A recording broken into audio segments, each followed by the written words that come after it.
It was in 1824 that a young Quaker named John Cadbury opened a grocery shop in Birmingham.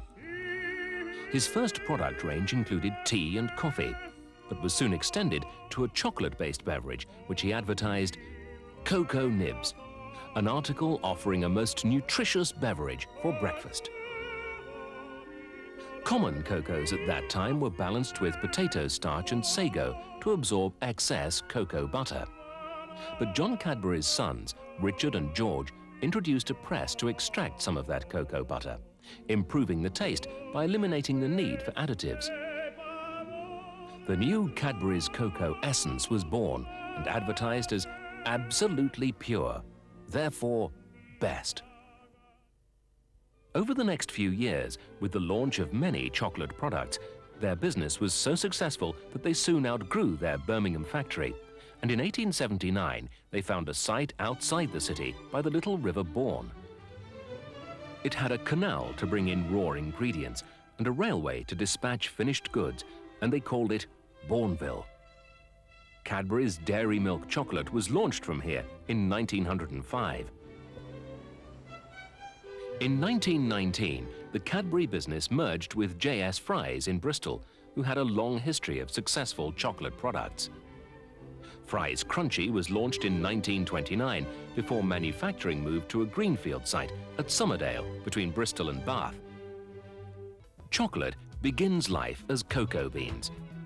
Cocoa trees flourish in tropical climates, West Africa, South and Central America. The very best quality beans come from Ghana on the west coast of Africa.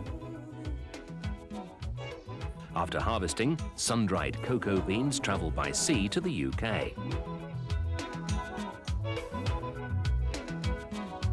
Every month, 4,500 tons of these top-grade beans arrive at Cadbury's factory at Chirk in the Welsh borders. The chocolate-making process begins with what is called kibbling and winnowing to produce nibs of clean, pure cocoa. These nibs are ground into a thick, creamy paste, cocoa mass. Cocoa mass is mixed with two other essential ingredients that make that unique Cadbury taste: sugar and milk. Only the best quality milk is used. And there is the sugar. 80,000 tons of cane sugar and beet sugar from a host of English farms.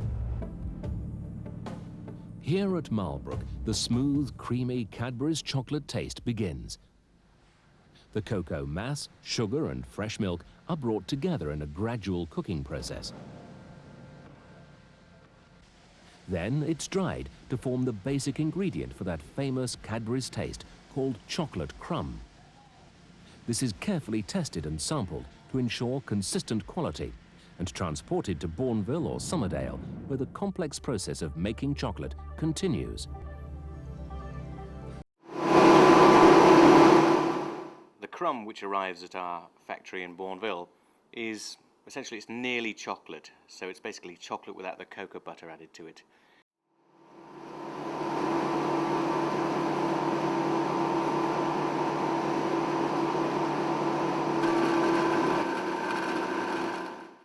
Now the first process is to try and get that crumb to the right size. That may sound strange, but there is a thing called a unique chocolate particle size.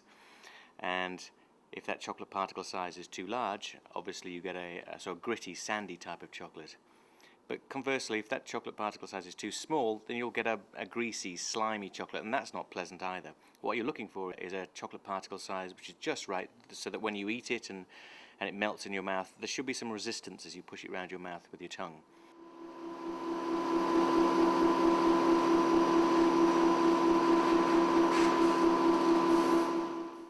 The first element here is to mill it.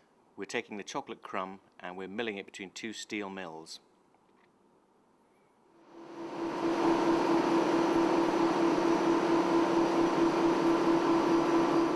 The steel mills are calibrated so that the crumb which is milled is exactly the right chocolate particle size, and the finished product, the finished crumb paste, looks much finer and is perfectly suitable now to be mixed in with the cocoa butter.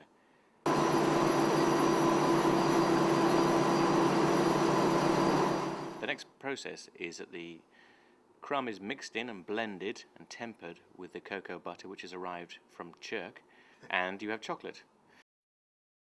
To ensure that there are no large particle sizes left, the chocolate is effectively sieved. It's put into some giant vibrating sieves and is shaken, and the chocolate goes through the sieve, and any large particles sizes left are collected by the sieve. This is pure Cadbury dairy milk chocolate.